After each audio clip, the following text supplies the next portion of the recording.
இது ஒரு CBN தயாரிப்பு. நீங்கள் பார்த்துக் கொண்டிருப்பது ஒரு புதிய வாழ்க்கை நிகழ்ச்சி.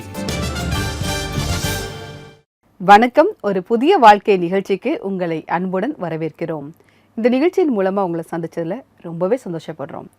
இந்த மாதம் முழுவதும் வேதனை அப்படிங்கிற தொடரை பார்த்துட்டு இருக்கோம்.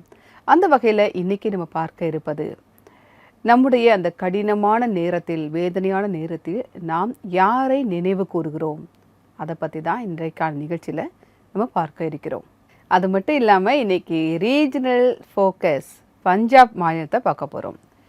பஞ்சாப் மாநிலத்திலிருந்து ஜீவனுள்ள சாட்சிகள், பாடல்கள் எல்லாவற்றையுமே நாங்கள் உங்களுக்காக கொண்டு வந்திருக்கோம்.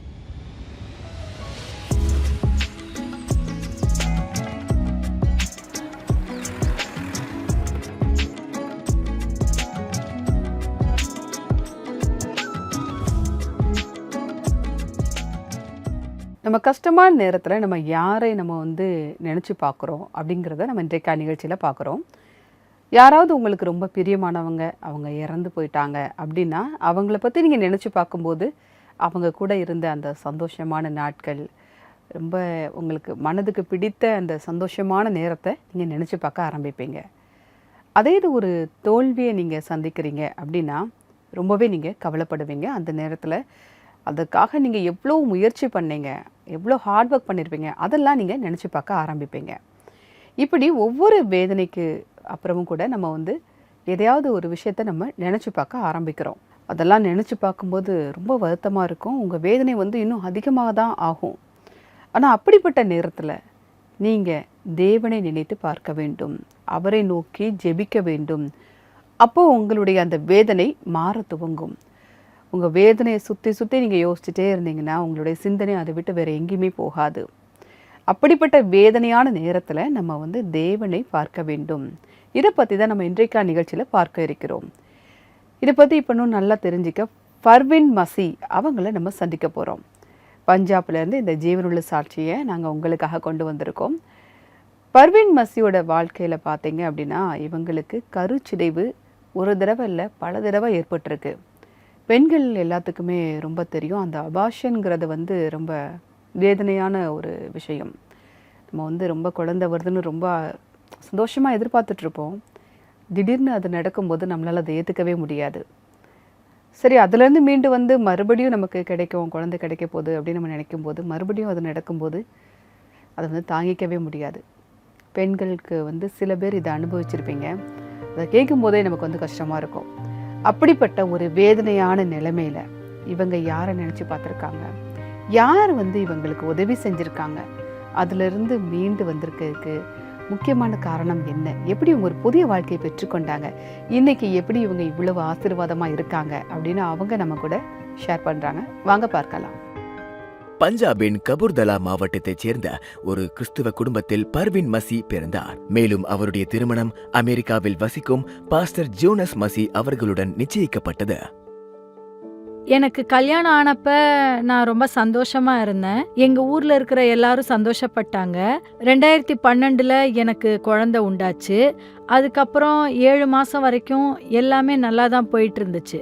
திடீர்னு ஒரு நாள் எனக்கு என்ன ஆச்சுன்னே தெரியல, எனக்கு திடீர்னு வலி வர ஆரம்பிச்சிச்சு. ஆஸ்பத்திரிக்கு போனப்ப குழந்தை நல்லாவே அசைஞ்சிட்டு இருந்தது. டாக்டர் வர்றதுக்கு கொஞ்ச நேரம் ஆயிடுச்சு. டாக்டர் என்னைய ஸ்கேன் பண்ணுறதுக்கு ரூமுக்கு கொண்டு போனப்ப குழந்தை இறந்து போச்சுன்னு அவங்க சொன்னாங்க. இந்த செய்தி பர்வீனின் நிம்மதியை ஒரு நொடியிலேயே ஒன்றுமில்லாமல் ஆக்கிவிட்டது. ஆனால் இப்பொழுதும் அவருடைய கவலை மற்றும் வலி அதோடு முடிந்துவிடவில்லை.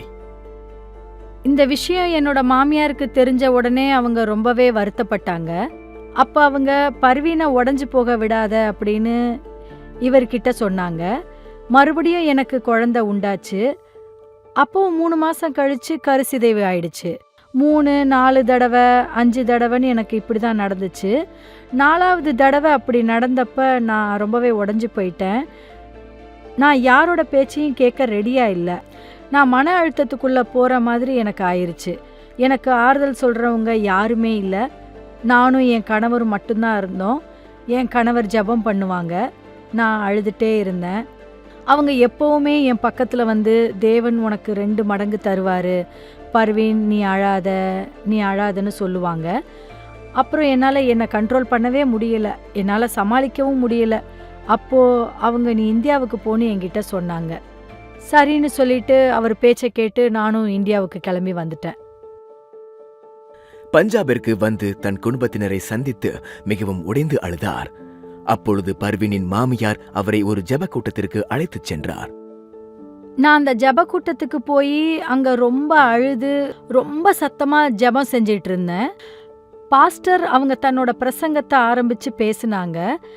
அப்போ நான் என் மனசில், ஆண்டவரே இன்னைக்கு எனக்கு ஆசீர்வாதத்தை தாங்க, ஆண்டவரே இன்னைக்கு உங்கள் வீட்டை விட்டு வெறும் கையோட நான் போக மாட்டேன்னு ஜெபம் செஞ்சேன். பாஸ்டர் ஒரு பெண்மணியாக இருந்தாங்க. அவங்க ரொம்ப அழுகுறாங்க, ரொம்ப கண்ணீர் விடுறாங்க. இன்னைக்கு தேவன் அவங்களுக்கு ஆசீர்வாதம் தரப்போறாருன்னு சொன்னாங்க. இதை நான் கேட்டப்ப இது எனக்காக தான் சொல்றாங்கன்னு நான் நினைச்சேன்.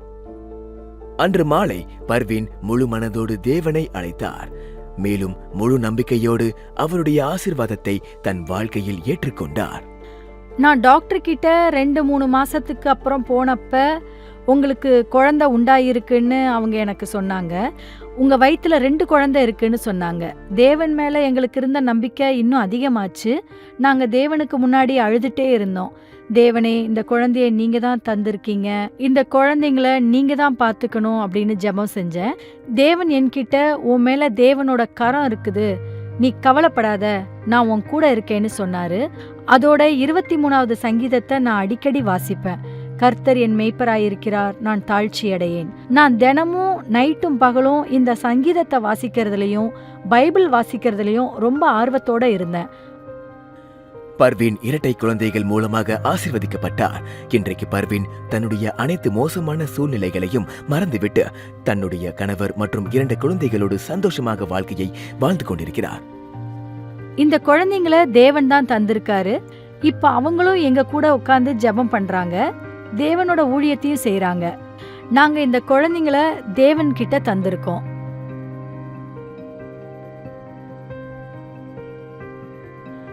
இப்பவும் எனக்கு இருந்த மாதிரி கவலையை கடந்து போய்கிட்டு இருக்கிற சகோதரிகளுக்கு நான் ஒரு செய்தி சொல்ல விரும்புறேன். தேவன் என்னோட ஜெபத்தை கேட்டாரு, அண்ணாவோட ஜெபத்தையும் கேட்டாரு. நீங்களும் தேவன் கிட்ட வந்து ஜெபம் பண்ணுங்க. அப்ப தேவன் கண்டிப்பா உங்களுக்கு பதில் தருவார்னு நான் நிச்சயமா உங்களுக்கு சொல்றேன். நன்றி பர்வீன், உங்களுடைய சாட்சிக்காக மிக்க நன்றி. நம்ம எவ்வளவு சோதனையான நேரத்தில் இருந்தால் நம்முடைய பார்வையை நாம் தேவனிடத்தில் வைக்க வேண்டும், அவரை சார்ந்து இருக்க வேண்டும், அவருடைய வெளிச்சத்தில் நாம் நடக்க வேண்டும் அப்படிங்கிறத நாங்கள் உங்களுடைய வாழ்க்கையின் மூலமாக கற்றுக்கொண்டோம். இது பார்த்துட்டு இருக்கவங்களுக்கும் ஒரு உத்வேகத்தை கொடுத்துருக்கோம் அப்படின்னு நாங்கள் கர்த்தருக்குள்ளே விசுவாசிக்கிறோம். தேவன் உங்களை மென்மேலும் ஆசீர்வதிப்பாராக. நாமும் கூட அப்படி தானே, நமக்கு ஒரு பிரச்சனை வருது அப்படின்னா அந்த பிரச்சனையை தான் நம்ம பார்க்குறோமே தவிர நம்முடைய பார்வையை நம்ம தேவன் பக்கம் வைக்கிறது இல்லை. அப்படி இல்லாமல் உங்களுக்கு ஒரு கஷ்டமான நேரம் வருது, ஒரு நிலைமை வருது, இதிலேருந்து நான் எப்படி வெளியில் வரேனே தெரியலையே அப்படின்னு நீங்கள் நினைக்கிறீங்களா? அப்படிப்பட்ட நேரத்தில் நீங்கள் உங்களுடைய பார்வையை அந்த பிரச்சனையில் வைக்காமல் தேவன் மீது வைக்கணும். நீங்கள் அப்படி வைக்கும்போது தேவன் நிச்சயமாகவே அதிலிருந்து உங்களுக்கு ஒரு விடுதலை தருகிறார், ஒரு சுகத்தை தருகிறார், ஒரு சந்தோஷத்தை தருகிறார் அப்படிங்கிறத பார்க்குறோம். பைபிள் வசனம் இன்னும் நமக்கு தெளிவாகவே கற்றுக் கொடுக்குது. அந்த வசனங்களை நான் உங்களுக்காக வாசிக்கிறேன். மத்தேயு 7ஆம் அதிகாரம் 24-25 வசனங்கள். ஆகையால் நான் சொல்லிய இந்த வார்த்தைகளை கேட்டு இவைகளின்படி செய்கிறவன் எவனோ அவனை கண்மலையின் மேல் தன் வீட்டை கட்டின புத்தியுள்ள மனுஷனுக்கு ஒப்பிடுவேன். பெருமழை சொரிந்து பெருவெள்ளம் வந்து காற்று அடித்து அந்த வீட்டின் மேல் மோதியும் அது விழவில்லை, ஏனென்றால் அது கண்மலையின் மேல் அஸ்திபாரம் போடப்பட்டிருந்தது. இந்த வசனங்கள் நமக்கு 2 முக்கியமான காரியங்களை கற்றுக் கொடுக்குது. ஒன்று, நீங்கள் உங்களுக்கு ஒரு பிரச்சனை வரும்போது, ஒரு சோர்வு வருது, ஒரு வேதனை வருதுன்னா நீங்கள் அதை பார்க்காம தேவனை நோக்கி பார்க்க வேண்டும். 2வது காரியம், உங்களுடைய அஸ்திபாரம் எதில் இருக்குது? ஒரு மணல் மேலே கட்டப்பட்ட வீடு எப்படி இருக்கும்? பெரிய மழை வருது, வெள்ளம் வருதுன்னா உடனே அது இடிஞ்சு விழுந்துடும். ஆனால் அதே ஒரு கண்மலையின் மேல் கட்டப்பட்ட ஒரு வீடு எப்படி இருக்கும்? ஸ்ட்ராங்காக இருக்கும். அதோட அஸ்திபாரம் ஸ்ட்ராங்காக இருக்கிறதுனால அதுக்கு மேலே புயல் வெள்ளம் எதுவாக இருந்தாலும் அதை டச் பண்ணக்கூட முடியாது. ஒரு புத்தி உள்ள ஒரு மனிதன் அதை செய்வான் அப்படிங்கிறத நம்ம பார்க்குறோம். இப்போ நீங்களும் நானும் என்ன பண்ணணும்? நம்முடைய அஸ்திபாரம் கண்மலையின் மேல் கட்டப்பட்டதாக இருக்க வேண்டும். தேவன் மீது நம்ம வந்து சார்ந்து இருக்கும்போது நம்ம அப்படி ஸ்ட்ராங்காக இருப்போம். எந்த வேதனையுமே நம்மளை டச் பண்ண முடியாது. அவரை நோக்கி நாம் பார்க்க வேண்டும். அவரிடத்தில் நாம் வந்து உறுதியாக நம்பிக்கையாக இருக்கும்போது அதிலிருந்து விடுவிக்கக்கூடிய ஒரு தைரியம் உங்களுக்குள்ளே வர ஆரம்பிச்சிடும். வேதனையிலே இருந்தாலும் கூட ஒரு தேவ பிரசன்னம் உங்ககிட்ட இருக்கும். அது உங்களால் உணர முடியும். அதற்கு ஜெபம் ரொம்ப அவசியம். ஒருவேளை உங்களுக்கு ஜெபிக்க தெரியல, ஜெப உதவி தேவை அப்படின்னா நீங்கள் எங்களுடைய ப்ரேயர் லைனுக்கு கால் பண்ணலாம். எங்களுடைய நம்பர் 9910401010. இந்த நம்பருக்கு நீங்கள் வாட்ஸ்அப்பும் அனுப்பலாம். உங்களுக்காக ஜெபிக்க நாங்கள் தயாராக காத்துக்கிட்டு இருக்கோம். நம்முடைய நிகழ்ச்சியில் இப்போது வருவது ஒரு சிறிய இடைவேளை.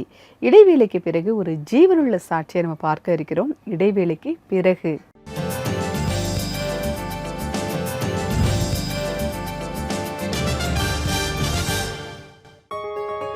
குழந்தைகள், இவர்கள் பைபிள் வசனங்களை தெரிந்து கொண்டு வளர்வதற்கு நாம் விரும்புகிறோம். இப்பொழுது சூப்பர் புக் மூலமாக பைபிள் சத்தியங்களை குழந்தைகள் சுவாரஸ்யமான முறையில் கற்றுக்கொள்ளலாம். பெஞ்சமின் அவங்க கூட வரான். இந்த சூப்பர் புக் பைபிள் ஆப்பில் இதே போல் தான் வேடிக்கையான விஷயங்கள் இருக்கிறது. இது உங்கள் குழந்தைகளுக்கு மிகவும் பிடிக்கும். நல்ல விளையாட்டுகளை விளையாடுதல், நல்ல நல்ல வீடியோகளை பார்த்தல், பைபிள் கதாநாயகர்களை இன்னும் நன்றாக தெரிந்து கொள்ளுதல் மற்றும் பைபிள் வசனங்கள், இவைகள் எல்லாவற்றையும் குழந்தைகள் வேடிக்கையான முறையில் கற்றுக்கொள்வார்கள். சூப்பர் புக் பைபிள் ஆப் இன்றைக்கு ஆப் ஸ்டோர் அல்லது பிளே ஸ்டோரில் இருந்து டவுன்லோட் செய்யுங்கள்.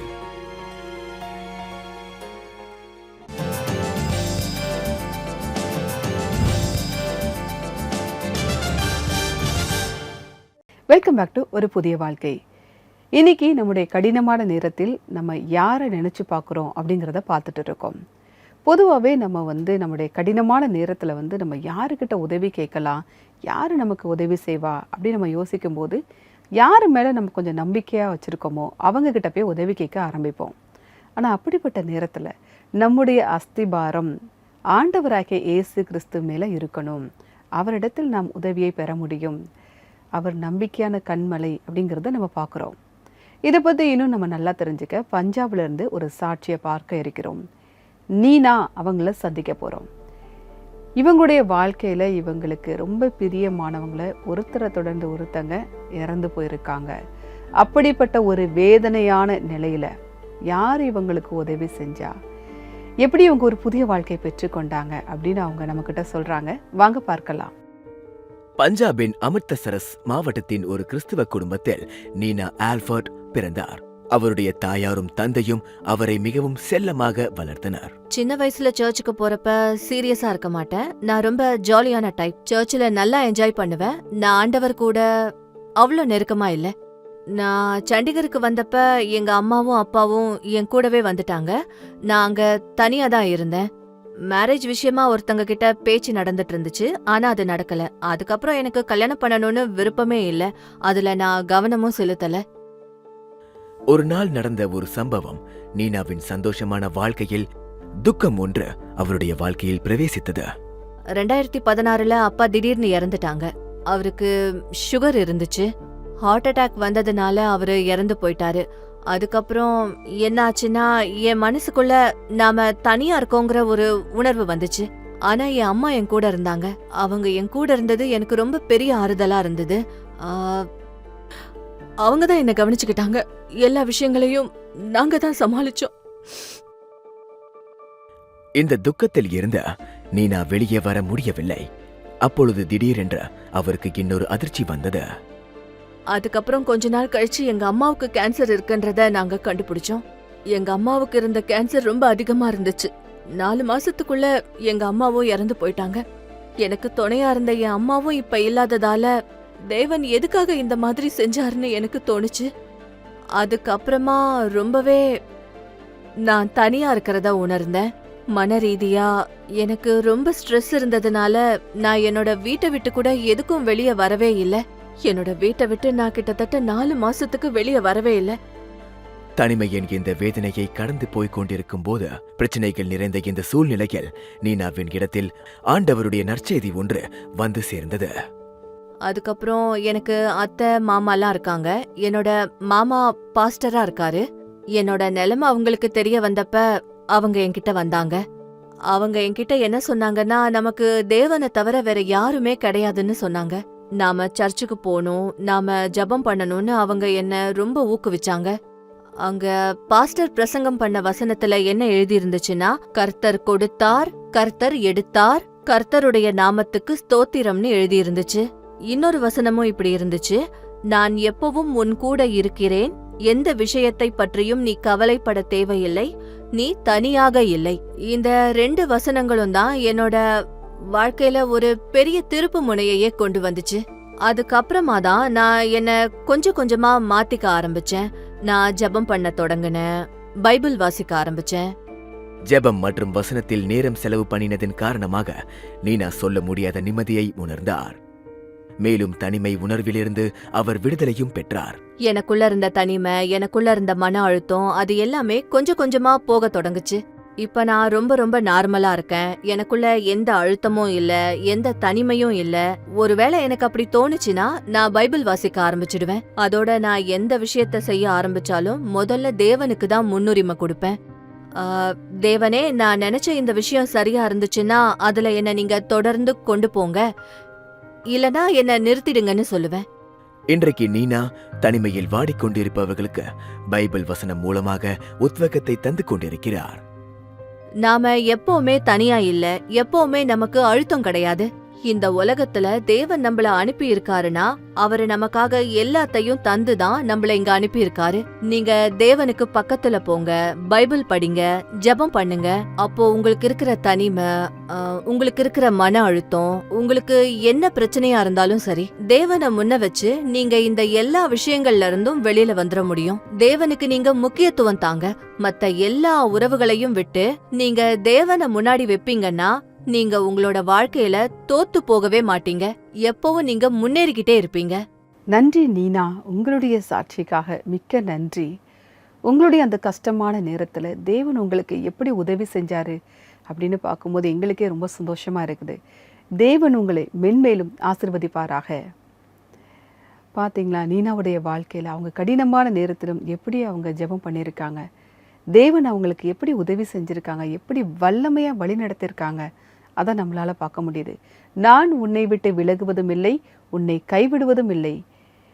ரொம்ப ஒரு நம்பிக்கையான வசனம் அது. பல நேரங்களில் இந்த வசனம் நம்மளை பலப்படுத்துறத நம்மளால் பார்க்க முடியுது. நாமும் கூட நம்முடைய வாழ்க்கையில் தேவனை சார்ந்து இருக்க வேண்டும்.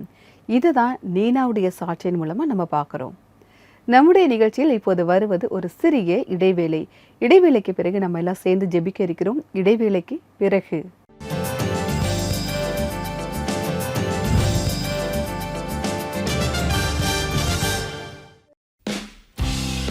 ஒரு புதிய வாழ்வு ஒவ்வொரு புதன்கிழமை அன்றும் உங்களுக்காக தேசிய பிரதேசங்களின் நிலத்தை தேசிய டிவியின் மேடையில் கொண்டு வருகிறது. உண்மை சம்பவத்தை பாருங்கள், சபை பாடகர் குழு பாடல்களை கேளுங்கள், மேலும் சரித்திர சிறப்பு வாய்ந்த தேவாலயங்களை சுற்றி பாருங்கள். ஒவ்வொரு புதன்கிழமையும் ஒரு புதிய இடத்திற்கு செல்லுங்கள். உள்நாட்டிலும் வெளிநாட்டிலும் இருந்து ஒரு புதிய வாழ்வின் ரீஜனல் போக்கஸை பார்ப்பதற்காக கிவ் டு CBN.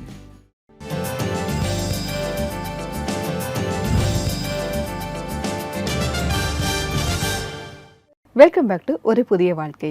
இன்னைக்கு ரீஜனல் எபிசோடு பஞ்சாப்லேருந்து ஜீவனுள்ள சாட்சிகள், பாடல்கள் எல்லாவற்றையுமே நாங்கள் உங்களுக்காக வழங்கிட்டு இருக்கோம். உங்ககிட்டையும் இதே மாதிரி சாட்சிகள், பாடல்கள் இருக்குது அப்படின்னா நீங்கள் எங்களுக்கு வழங்கலாம். அதற்கு நீங்கள் எங்களுடைய வெப்சைட்டை விசிட் பண்ணுங்கள். எங்களுடைய வெப்சைட் www.cbnindia.org/give-to-cbn. நான் இப்போ ஜெபிக்க போகிறேன், நீங்கள் என் கூட சேர்ந்து ஜெபிக்கலாம். ஏன்னா ஜெபத்தில் தேவன் நம்மோடு பேசுகிறார் அப்படிங்கிறத நம்ம பார்க்குறோம். அதனால் நம்ம ஜெபத்தில் என்ன கேட்குறோமோ நிச்சயமாகவே அவர் நமக்கு தருகிறார். வாங்க ஜெபிக்கலாம். அன்பின் பரலோக பிதாவே, இந்த நேரத்தை தந்ததற்காக நன்றி அப்பா. அப்பா, இந்த நேரத்திலும் ஜெபிக்க ஒரு வாய்ப்பை கொடுத்துருக்கீங்கப்பா. இந்த நேரத்தில் யாரெல்லாம் ஜெபித்து கொண்டு இருக்கிறார்களோ அவர்களை ஒரு விசை பாரும் கர்த்தாவே. அப்பா, எங்களுடைய சூழ்நிலை சில நேரங்களில் எங்களை பயப்பட செய்கிறது ஆண்டவரே. எங்களுடைய கடினமான நேரத்தில் நாங்கள் உம்மை நோக்கி பார்க்க நீங்கள் எங்களுக்கு உதவி செய்யுங்க. எங்களை சுற்றி இருக்கக்கூடிய பிரச்சனைகளை நாங்கள் பார்க்கக்கூடாது ஆண்டவரே. உம்மை நோக்கி பார்க்க, உம்மிடத்திலிருந்து அந்த பிரசன்னத்தை பெற்றுக்கொள்ள நீங்கள் உதவி செய்யுங்க கர்த்தாவே. இதோ எங்களுடைய எதிர்காலம் எப்படி இருக்குமோ, எங்களுடைய பிள்ளைகளுடைய வாழ்க்கை எப்படி இருக்குமோ, என்னுடைய வேலை எப்படி இருக்குமோ, உடல்நிலை எப்படி இருக்குமோ, ஒவ்வொரு காரணத்துக்காக நாங்கள் பயப்படுறோம் ஆண்டவரே. அப்பா, அந்த பயத்தை நீங்கள் நீக்கி போடுங்கப்பா. உங்களால் கூடும் நாங்கள் விசுவாசிக்கிறோம். உங்களுடைய பிரசன்னம் எங்களை நிறைத்து கொள்ளட்டும் அப்பா. அப்பா, நீரே எங்களுடைய கண்மலை ஆண்டவரே, எங்களுடைய அஸ்திபாரமாக நீங்கள் இருக்கீங்க ஆண்டவரே. அப்பா, எந்த துன்பமும் எங்களை நெருங்காதபடிக்கு நீங்கள் எங்களுக்கு உதவி செய்யுங்க. துன்பத்திலே நாங்கள் இருந்தாலும் அதை தாண்டி செல்லக்கூடிய தேவ பிரசன்னம் எங்களை நிறைத்து கொள்ளட்டும். மீட்பர் இயேசு மூலமாக ஜெபம் கேளும் பரமபிதாவே. ஆமேன், ஆமேன். நாம் ஆண்டவரிடத்தில் ஜெபித்திருக்கிறோம். அது மட்டும் இல்லை, பைபிள் வசனங்கள் மூலமாகவும் தேவன் நம்மிடத்தில் பேசுகிறார். இன்றைக்கான பைபிள் வசனம் என்ன அப்படிங்கிறதையும் நம்ம பார்க்கலாம். என்னை நோக்கி கூப்பிடு, அப்பொழுது நான் உனக்கு உத்தரவு கொடுத்து நீ அறியாததும் உனக்கு எட்டாததுமான பெரிய காரியங்களை உனக்கு அறிவிப்பேன். எரேமியா 33:3. ரொம்ப அருமையான வசனம் இது. நம்முடைய சோதனையான நேரத்தில், ஒரு இக்கட்டான நேரத்தில் நாம் அவரை நோக்கி கூப்பிட வேண்டும். அவரிடத்தில் நாம் ஜெபிக்க வேண்டும். அப்படி நீங்கள் செய்யும்போது உங்களுக்கு தெரியாததுமான, அதாவது எட்டாத பெரிய காரியங்களை அவர் செய்ய வல்லவராக இருக்கிறார். அவர் சர்வ வல்லமை உள்ள தேவன். இதை உங்களால் உணர முடியும். எப்பேற்பட்ட நிலையில் இருந்தாலும், யாருமே எனக்கு உதவி செய்ய இல்லையே, என்னுடைய நிலை இப்படி இருக்குதே அப்படின்னு நீங்கள் நினைக்கிறீங்களா? நீங்கள் அவரை நோக்கி பாருங்கள், அவர்கிட்ட ஜெபம் செய்யுங்க. அவரை நோக்கி கூப்பிடும்போது நிச்சயமாகவே அவர் உங்களுக்கு பதில் தருகிறார். உங்களுக்கு சந்தோஷத்தையும் சமாதானத்தையும் அவர் தர வல்லவராக இருக்கிறார். நம்முடைய நிகழ்ச்சியில் இப்போது வருவது ஒரு அழகான ஆராதனை பாடல். வாங்க பார்க்கலாம்.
இசையை ஆத்மாவின் மொழி அப்படின்னு சொல்லுவாங்க. எந்த மொழியில் நம்ம பாடினாலும் தேவனை துதித்து பாடும்போது அந்த இடமே ரொம்ப சந்தோஷமாக மாறிடும். இந்த பாடலை பாடிய குழுவினருக்கு எங்களுடைய நன்றி. ரொம்ப அருமையாக அந்த பாடலை பாடினீங்க. தேவன் உங்களை ஆசிர்வதிப்பாராக. நிகழ்ச்சியுடைய நிறைவு பகுதிக்கு வந்துட்டோம். இன்னைக்கு பஞ்சாபிலிருந்து ஜீவனுள்ள சாட்சிகள், பாடல்கள் எல்லாவற்றையுமே பார்த்தோம். அதுவும் குறிப்பாக பர்வீன் மசி மற்றும் நீனா அவங்களுடைய சாட்சியை பார்த்தோம். அவங்களுடைய அந்த கடினமான நேரத்தில் தேவன் அவங்களுக்கு எப்படி உதவி செஞ்சார், ஒரு புதிய வாழ்க்கையை கொடுத்தாரு அப்படிங்கிறத நம்ம பார்த்தோம். அவங்களுடைய வாழ்க்கையிலேருந்து நம்மளுடைய கடினமான நேரத்தில் நாம் அவரை நோக்கி பார்க்க வேண்டும். அந்த பிரச்சனையை பார்க்கக்கூடாது, தேவனை நோக்கி பார்க்க வேண்டும்.